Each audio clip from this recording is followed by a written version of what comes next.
আসসালামু আলাইকুম, আশা করি সবাই ভালো আছেন। প্রিয় শিক্ষার্থীবৃন্দ, আজকে আমি রাইট ফর্ম অফ ভার্বের উপর একটা ক্লাস নিতে যাচ্ছি। তোমরা বোর্ডে দেখতে পাচ্ছ রাইট ফর্ম অফ ভার্বের এখানে 8টা সেন্টেন্স লেখা আছে, 8টা ভিজ ওর এক্সাম্পল লেখা আছে এখানে।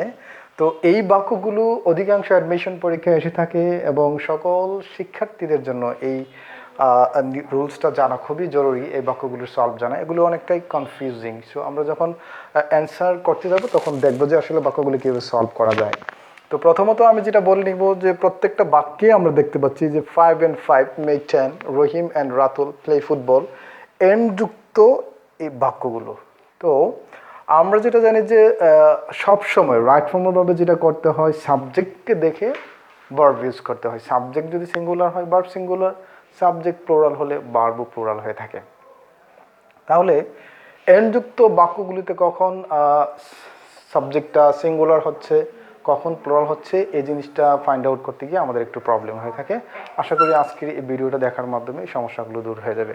সো দেখা যাক অ্যান্সারটা কী হতে পারে। প্রথম বীজটা দেখা যাচ্ছে 5 and 5 make 10। একটা জিনিস বলে রাখি, এন্ডযুক্ত বাক্যগুলোতে যদি এন্ডের প্রথম অংশ এবং দ্বিতীয় অংশ একই ব্যক্তি বা বস্তুকে বুঝিয়ে থাকে তাহলে সাবজেক্টটা সিঙ্গুলার হয় এবং ভার্বটাও সিঙ্গুলার হয়।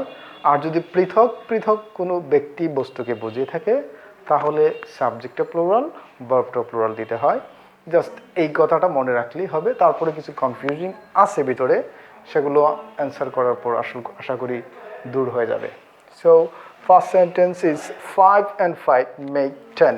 আমরা এখানে দেখতে পাচ্ছি 5 এবং 5 অ্যান্ড দ্বারা যুক্ত এবং দুটা একই জিনিসকে বোঝাচ্ছে, একটি থিংসকে বোঝাচ্ছে।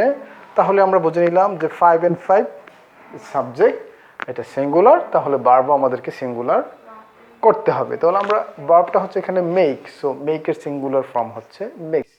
আমরা জানি কোনো ভার্বকে সিঙ্গুলার করতে হলে ভার্বের সাথে অ্যাস অথবা ইএস অ্যাড করতে হয়। আর ভার্বের যে বেস ফর্মগুলো রয়েছে, নর্মাল যে বি1 প্রেজেন্ট ফর্ম, এটা সাধারণত প্লুরাল। সো এখানে রাইট অ্যান্সারটা হবে মেক্স। তাহলে এটা রাইট অ্যান্সার হচ্ছে কি মেক্স। মেক্স হচ্ছে এই বাক্যের সঠিক অ্যান্সার। তাহলে অ্যান্সারটা হচ্ছে 5 and 5 makes 10। দ্বিতীয় বাক্যতে দেখা যাচ্ছে যে Rahim and Ratul, Rahim and Ratul play football. তাহলে এন্ডযুক্ত বাক্য, রহিম এবং রাতুল অবশ্যই দুটি এক জিনিসকে বোঝাচ্ছে না, একটি ব্যক্তিকে বোঝাচ্ছে না। রহিম এবং রাতুল পৃথক দুজন ব্যক্তি, তাহলে ভার্বটা প্লুরাল ব্যবহার করতে হবে, কেননা সাবজেক্টটা প্লুরাল। তাহলে এখানে ভার্ব রয়েছে প্লে, সো প্লের প্লুরাল ফর্ম কিন্তু প্লে, প্লের প্লুরাল ফর্ম কিন্তু প্লে। আমরা আবার প্লেস বলবো না, কারণ প্লেস হলে সিঙ্গুলার হয়ে যাবে। তাহলে রাইট অ্যান্সার হচ্ছে প্লে। রাইট অ্যান্সার কি প্লে। তাহলে হচ্ছে Rahim and Ratul play football. Time and tide waits for none. এই বাক্যটাতে আমরা অনেকাংশেই কনফিউজ হয়ে যায়। এটা একটা প্রোভার্ব, আমরা জানি এটার রাইট অ্যান্সার হচ্ছে time and tide wait for none. এবং কেন? সময় এবং স্রোত, টাইম অ্যান্ড টাইড দুটি এক জিনিস না, ভিন্ন জিনিস। তো সেই ক্ষেত্রে আমাদেরকে প্লুরাল ভার্ব ব্যবহার করতে হবে। আর ভার্ব প্লুরাল ব্যবহার করতে হলে ভার্বের সাথে অ্যাস অথবা ইয়েস দেওয়া যাবে না। আমরা জানি ভার্বের সাথে অ্যাস অথবা ইয়েস যদি থাকে তাহলে ভার্বটা সিঙ্গুলার হয়ে যায়। সো অ্যান্সারটা হচ্ছে ওয়েট, এইটাই হচ্ছে সঠিক অ্যান্সার। তারপর দেখছি 4 and 4। তো 4 and 4 মেক 8।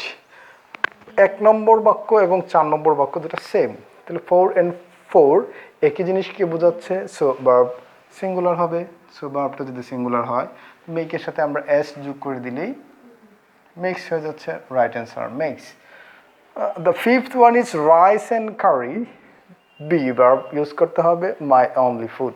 এ বাক্যটাতে আমরা অনেকাংশেই সন্দিহান পোষণ করে থাকি, কনফিউজড হয়ে যায় যে রাইস ভাত এবং তরকারি আমার প্রিয় খাদ্য। তো রাইস আর তরকারি এটা এক জিনিস না, আমরা সাধারণত বুঝে থাকি। কিন্তু এই বাক্যে যেহেতু আমার প্রিয় খাবার, আমার প্রিয় খাদ্য যখন আমরা খাই ভাত এবং তরকারি একসাথে মিশিয়ে খেয়ে থাকি, তো সেই ক্ষেত্রে এটা সিঙ্গুলার হয়ে যায়। তো এই জন্য আমাদেরকে সিঙ্গুলার বিভার্ব ইউজ করতে হবে। সো বি এর সিঙ্গুলার বিভার্ব আমরা এখানে ইজ দিতে পারি।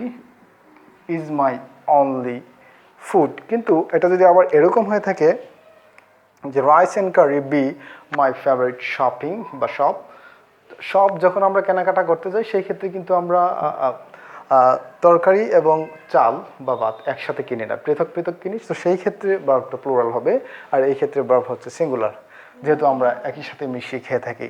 তারপর সিক্স বাক্যটাতে রয়েছে the headmaster and secretary of the college be coming. So here will have to use be verb. So এখানে আমরা দেখতে পাচ্ছি দি রয়েছে, the headmaster and the secretary. এইখানে কিন্তু দি নাই। যদি দি থাকতো, এটা সহজভাবে মনে রাখার একটা কৌশল হচ্ছে, যদি এন্ড দ্বারা যুক্ত বাক্যে দুটি অংশেই দি থাকে তাহলে দুজন, একটা দি থাকলে একজন। তাহলে যেহেতু এখানে দ্য হেডমাস্টার অ্যান্ড সেক্রেটারি, এখানে একটা দি রয়েছে আর্টিকেল, তাহলে বোঝা যাবে যে এখানে একজনকে বোঝাচ্ছে। একজনকে বোঝা গেলে সিঙ্গুলার, তাহলে এখানে আমাদেরকে একটা সিঙ্গুলার বি ভার্ব ইউজ করতে হবে। বি এর জায়গায় সিঙ্গুলার বি ভার্ব আমরা ইজ দিতে পারি, is coming. So the principal and the chairman of the school be walking. So here we can see the principal and the chairman, they are two articles, the এখানে দুটি article রয়েছে, তার মানে দুজনকে বোঝাচ্ছে। দুজনকে বোঝাচ্ছে যেহেতু প্লুরাল, সো আমাদেরকে একটা প্লুরাল বি ভার্ব ইউজ করতে হবে। সো প্লুরাল বি ভার্ব আমরা আর ইউজ করতে পারি, are walking. Eighth one is my family and I B well. এই বাক্যটাও অনেকটা কনফিউজিং বাক্য। আমরা সাধারণত জানি আয়ের পর সাধারণত বি ভার্ব এম হয়ে থাকে এবং ওয়াজ হয়ে থাকে, কিন্তু আমাদেরকে দেখতে হবে এন দ্বারা যুক্ত বাক্যাংশে এন্ডের আগে পরে দুটা অংশ একটি ব্যক্তি বা বস্তুকে বোঝাচ্ছে কিনা বা পৃথক ব্যক্তি বা বস্তুকে বোঝাচ্ছে কিনা। My family and I definitely two things, দুজনকে বোঝাচ্ছে, আলাদা আলাদা করে বোঝাচ্ছে। সুতরাং সাবজেক্ট যেহেতু প্লুরাল, ভার্ব প্লুরাল হবে। এখন বি ভার্বের মধ্যে আমরা জানি প্লুরাল সাধারণত রয়েছে আর, ওয়ার এবং হ্যাভ। আমরা যদি প্রেজেন্ট টেন্সে এটা ইউজ করব, কারণ এটাতে ইনডিফিনিট একটা সময়, এই জন্য আমরা এখানে বি ভার্ব আর ইউজ করব। আমরা কখনো এম ইউজ করবো না, এম ইউজ করলে বাক্যটা ভুল হয়ে যাবে। তো আমি আরেকবার রিভিউ করছি। So if you find two words connected by using and it means one things, then it will be singular verb. It means several things or several person, then it will take plural verb. So here we can see 5 and 5, both things are same, so verb will be singular, and here we can use makes. The next one is Rohim and Ratul, these are two persons, so verb will be plural, so play is plural form of play. So the next one is time and tide, it's plural, so verb will be plural, so wait for noun. Fourth one is 4 and 4 makes 8, because 4 and 4 both are same, and it's a singular subject, so verb is singular. Rice and curry is my only food. So here we can see rice and curry, these are two different things, but whenever we're going to eat something, then we mix together them, that's why it will take singular verb. So here we can use is as a singular form. So the sixth one is the headmaster and the secretary of the college is coming, because whenever we find the using with and, whenever we find one the or article, then we have to remember that it's singular, so verb will take singular.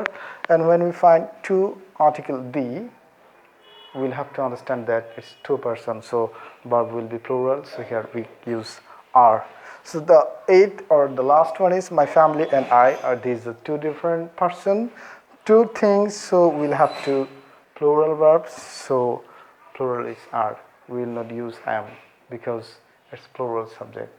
Hope you can understand these videos and try it at your home, and hopefully you will get 1 or 2 or more than 1 marks in any kind of admission test.